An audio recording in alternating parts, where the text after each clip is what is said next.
often means like standing guard over your child's confidence. And dear listeners, you see their potential before they do. But when school becomes a battlefield, especially for the boys with dyslexia, it's easy to feel helpless. You want to fix it, protect them, but what if the real power is not in fixing, but it's in understanding? Great to think, right, dear listeners? And today we are joined by lovely guest. Please welcome Russell Van Brocklen. So, welcome to the show. Thanks for having me. Amazing. So, dear listeners, before we delve deep into the discussion, I'd quickly love to introduce you with Russell. So, Russell is also known as the dyslexia professor.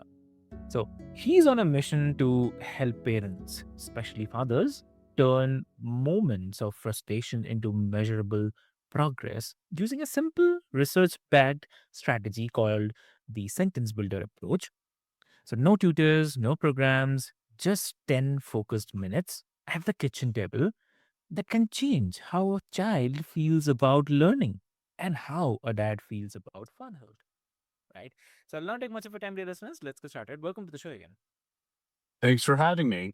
Well, for fathers, what you need to understand is, first of all, I'm sure right now you're incredibly frustrated.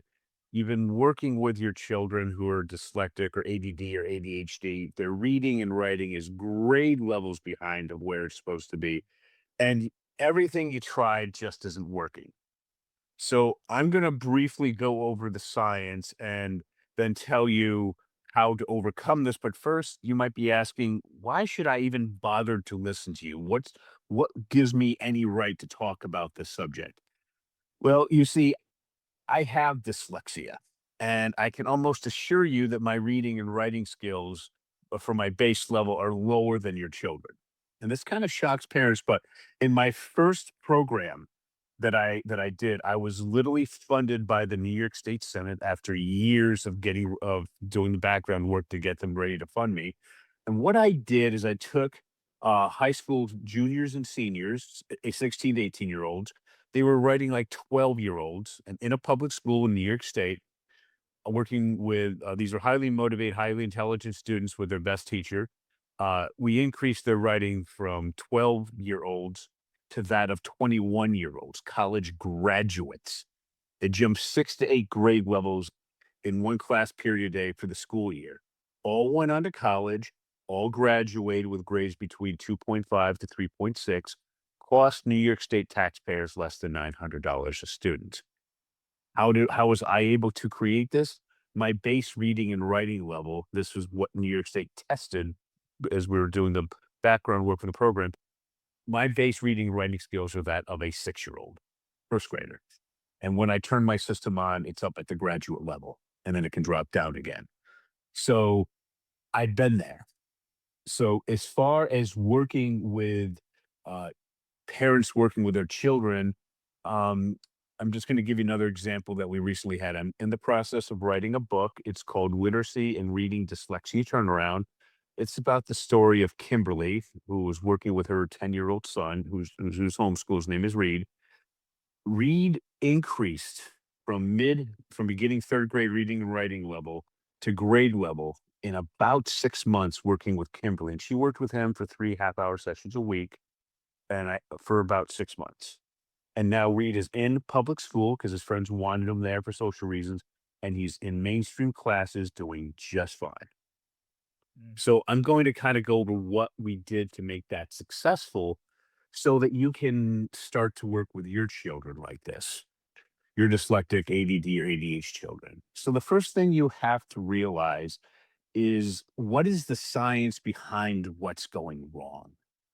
There's a book out there called Overcoming Dyslexia from Dr. Sally Shaywitz, a medical doctor, second edition. And I would highly encourage you to get that book so you can see for yourself. I'm going to recommend that you turn to page, when you get the book, page 78, figure number 23. And that is going to show you two brains, one of a dyslexic brain and one of a typical brain. And that will explain dyslexia just at that glance. What you're going to notice is the back part of the dyslexic brain has virtually no neural activity, but the back part of the typical brain is extraordinarily active. But the front part of the dyslexic brain is about 2.5 times overactive. And that front part is where I want to shift reading and writing to, because that's where the dyslexic has just the genetic ability, this massive 2.5 times overactivity to really learn to process that material. And according to Yale, this deals with two areas: word analysis, followed by articulation. So again, it starts off with word analysis, followed by articulation. So what we're going to do now is I'm going to walk you through how to help your child tonight to improve their reading and writing skills. Now, typically, what happens is parents and teachers come to me and say that a lot of their dyslexic students are writing what appear to be randomly placed misspelled words. They don't even know where to begin. So let's start off with word analysis. So what we need to do is to take your child from writing apparently randomly placed misspelled words to writing a proper 3-word sentence. So for this example, I'm going to use Sarah. Sarah is 10 years old at the time that I was working with her on this. Her favorite thing in the world was swimming. She was on the swim team. She jumped in the pool every chance she got.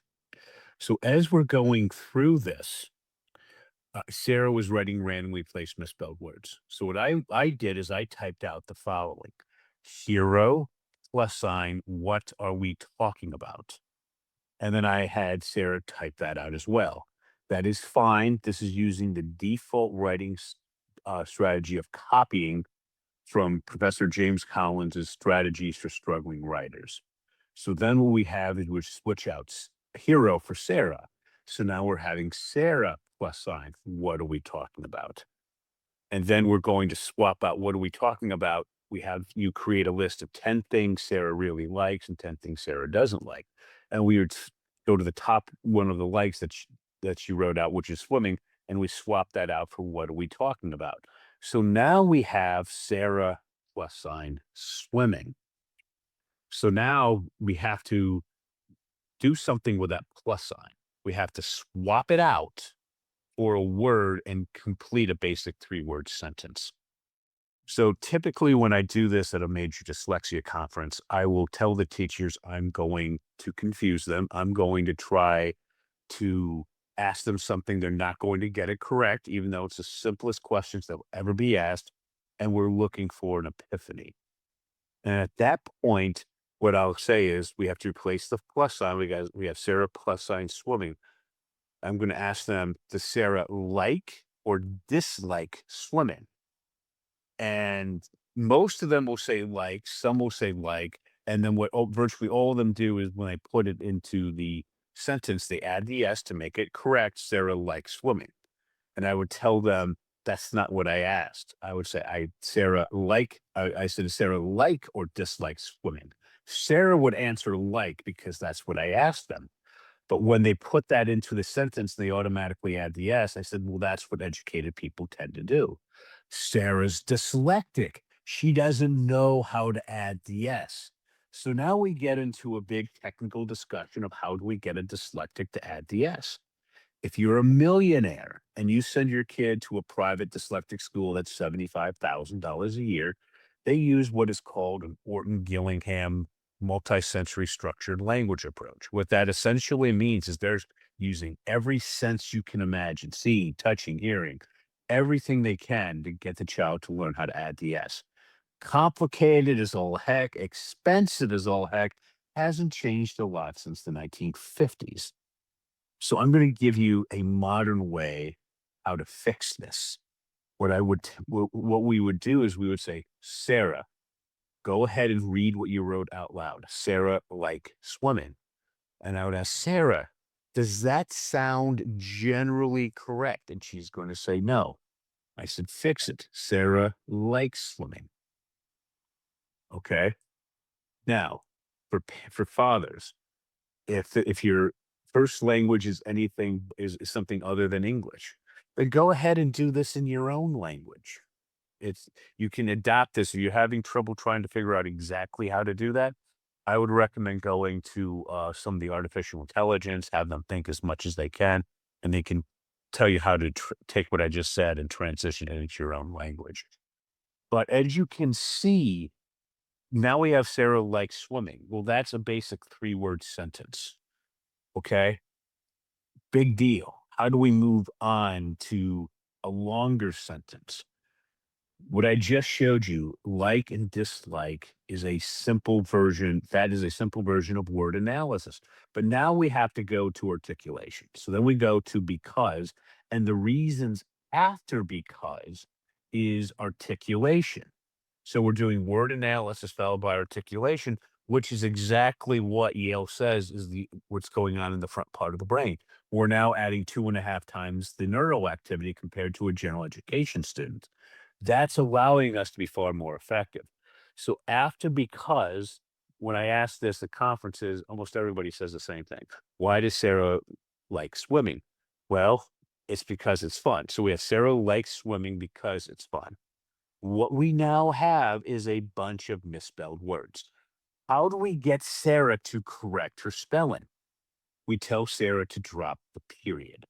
Once she drops the period, we say, was there a major, and I mean major grammatical mistake? The answer is going to, it's probably not. You don't want to get hung up on grammatical mistakes unless they're truly awful. But but there's going to be a lot of misspelled words.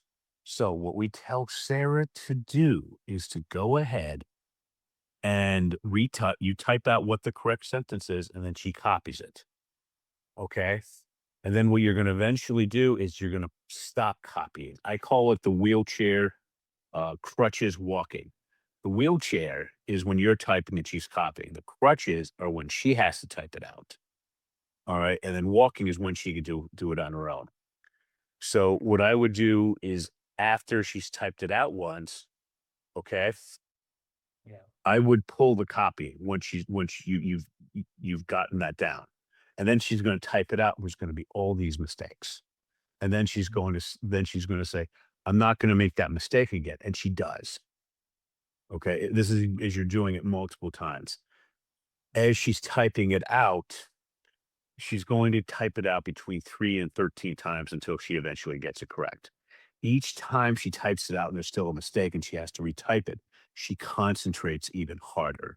Eventually, around 10 to 13 times, she could be concentrating so hard that you could see sweat coming down the kids' foreheads.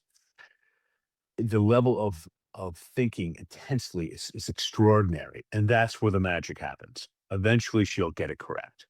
You want it to do it correct for all 20 times. So if at number 19, they make a mistake, restart from the top again. All right. Until everything is done correctly. Then you're going to do Sarah likes swimming for reason 1 and reason 2. We connect the two reasons with a glue word and then reason 1, reason 2, and reason 3. For a 10-year-old child, you're doing this 10 to 15 minutes a night, 5 nights out of the week. This could take 2 to 6 weeks. Or a third grader, an 8-year-old child, this could take the entire semester. But this feels kind of weird because typically with Orton-Gillingham, the older the child is, the longer it takes. I'm the exact opposite. The older the child is, the quicker they pick up my process. So what this just did is I showed you how to take a dyslexic child to be writing at the end of second, beginning third grade level from kindergarten. So you're looking at a 2-year increase in writing skills. All right. But here's the thing with reading. If a student can write a word, they can read it. So again, if a student can write the word, they can read it. So this also improves reading, not by the same general 2 grade levels we do with the writing, more like a grade or a grade level and a half. Kind of falls behind the writing, but this is so much effort that you now don't have to expend teaching your child to read at that level of an increase. That was part 3 of the model. What I noticed is when I started doing this, I couldn't get the kids to do any work.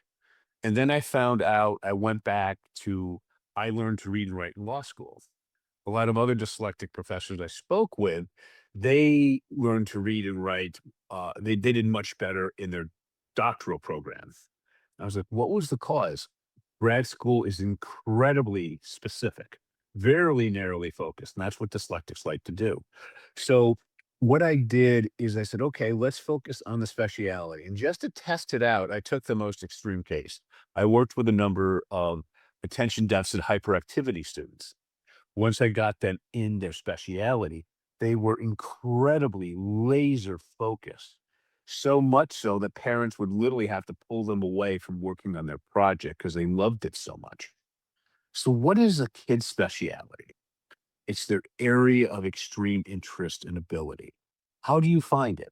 Say it's a Saturday morning, you tell them they can go wherever they want, do whatever they want in the world. What would it be? That's their speciality. And sometimes you would find some really interesting things. So, for example, I have one 13-year-old who I'm working with right now. I'm just going to change his name to protect his identity. I'm just going to call him John. He's in eighth grade. He's reading and writing at the earliest of elementary school levels, but he's really interested in chemistry. He has a favorite video. It's at the college level, and it's about taking paint thinner, and I'm not joking here, turning it in to cherry soda. So, not to mention what I did in that case is I went to Chat GPT Pro and I said, here's the video, turn this into a 2,000 word essay. And I want the content at the senior year of high school, second month. And I want the reading level at the ninth grade, second month. Mm. Okay. And then I got the 2,000 words. And then I had him get Speechify, which is an app that allows him to pick his narrator. A book is better, but he is interested in fall into a book. And we're working with him to make sure he can read those 2,000 words and write on it appropriately before we move on to the next one. And he's absolutely loving to do it. So you have to focus during this intervention period in on what the kid's really interested in. Once they're at grade level or above, you can put them back into a normal school. Now, next, that's the part one of the model. Part two is really important. What I found is you can't ask a dyslexic a general to a specific question. So you can't ask a dyslexic, what effect did Martin Luther King's I Have a Dream speech have on the American Civil Rights Movement? You can't ask that because it's like grabbing fog. There's nothing we can grab onto. But you have to ask a specific to a general question, which is what personally compelled Martin Luther King to want to give his famous speech? We can find that answer in a biography, answer it, and then from that answer, a new question arises, and we answer that. We keep doing that, and what that does, here's the key point, it forces us to organize our thoughts by thinking in it forces us to organize our thinking by using writing as a measurable output. Because if you ask a dyslexic in their speciality, do you have ideas flying around your head at light speed, but with little to no organization? They're going to say yes. So then, as I said, what we do is we force the brain to organize itself by using writing as a measurable output. So what's the model? Focus on the kid's speciality, teach them from the specific to the general, and then do that by word analysis followed by articulation. Mm. Wow. So Amazing. that'll get you started.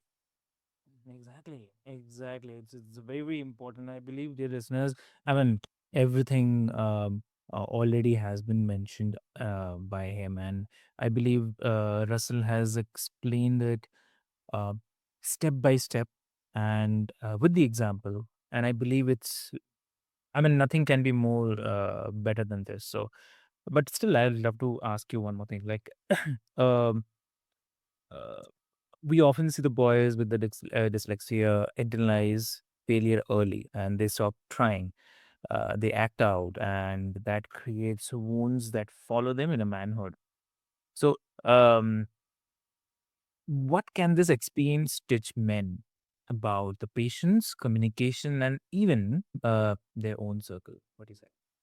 Well, I'm going to give you an example. Just people don't really understand who aren't dyslexic what this does. So I want you to imagine a sport that you're Okay. absolutely horrible at. So for me, the sport that I really stink at is basketball. I mean, I'm just horrible at it. So imagine trying to accommodate me.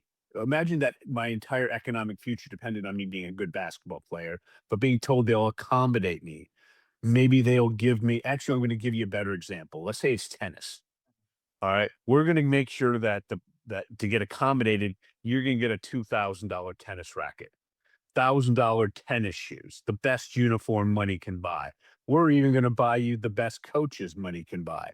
And we're going to make sure that the people you're going up against are using used Walmart equipment, but they're really good naturally and they practice forever. What, even with all this stuff, with all the coaching in the world, I'm still going to lose. I'm going to get knocked off the court every time because I'm not good at it. All right. Like like, imagine you're really not good at it. So that's kind of like trying to accommodate the dyslexic in school until we bring them to grade level. Right.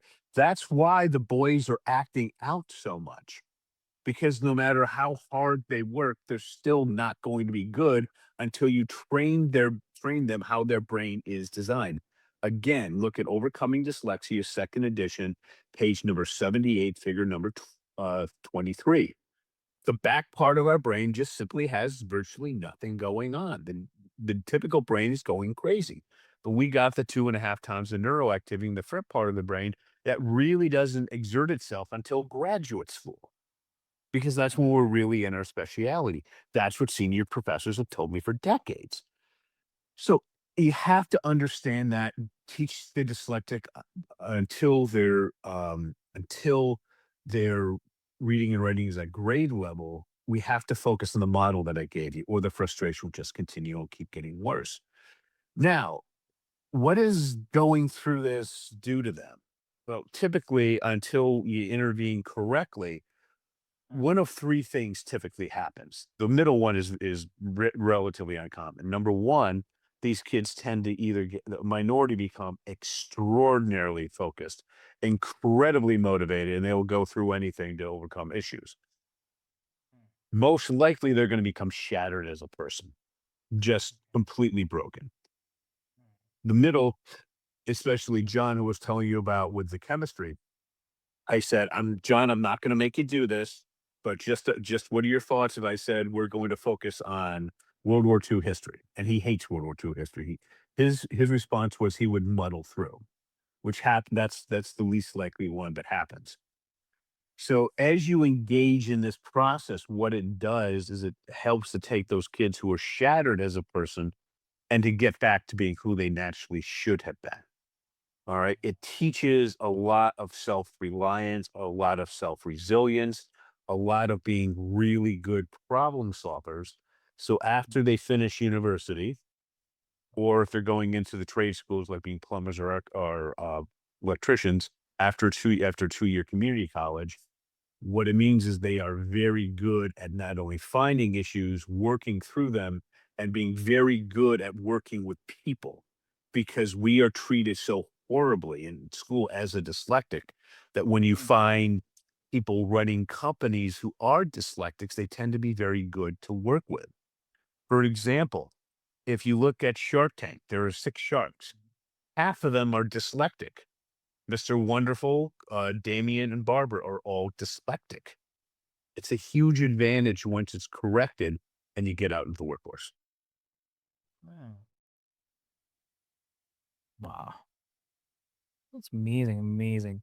I mean, that's so true because helping a child heal from I can't often mirrors the healing a father that he never had. So it's not just the literacy, but it's a legacy and the kind that turns shame into strength for both.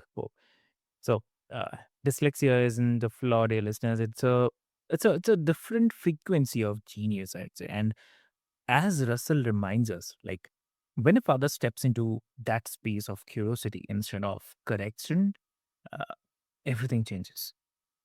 So 10 minutes at the kitchen table can become 10 years of confidence because this isn't about writing sentence, it's all about rewriting the story our boys tell themselves about who they are. So Russell, thank you so much for giving fathers the tools to see their sons as not as a struggling learners, but as powerful thinkers waiting to be understood. So Russell, if someone wants to connect with you, what would be the great medium to connect? The easiest thing to do if you want like me to show you how to do this with your child is just go to dyslexia classes. That's plural, dyslexiaclasses.com. And on there, you're going to see a button that says download free guide. Click on that, answer a few free questions, sorry, a few questions. We'll send you a document, the 3 reasons your child's having trouble in school due to dyslexia. And then you can set up a half an hour time to work with me where I'd speak to your child. We figure out what their speciality is. I show you how to find an audio book and a printed book that they can work with. And then we figure how we can work with you for on a yearly basis so that you can solve your child's reading and writing issues. And finally, they get past these concerns. Perfect. So, dear listeners, I'll put all the links into the show notes for your easy reference. And with this hope, uh, and to all the dads, I'd love to say, all the dads listening right now, remember that your belief is your son's blueprint. Stay there, and the rest will follow. So, I'm your host, Avik, and this is Mind Over Masculinity, where we redefine strength one story at a time. So, thank you so much.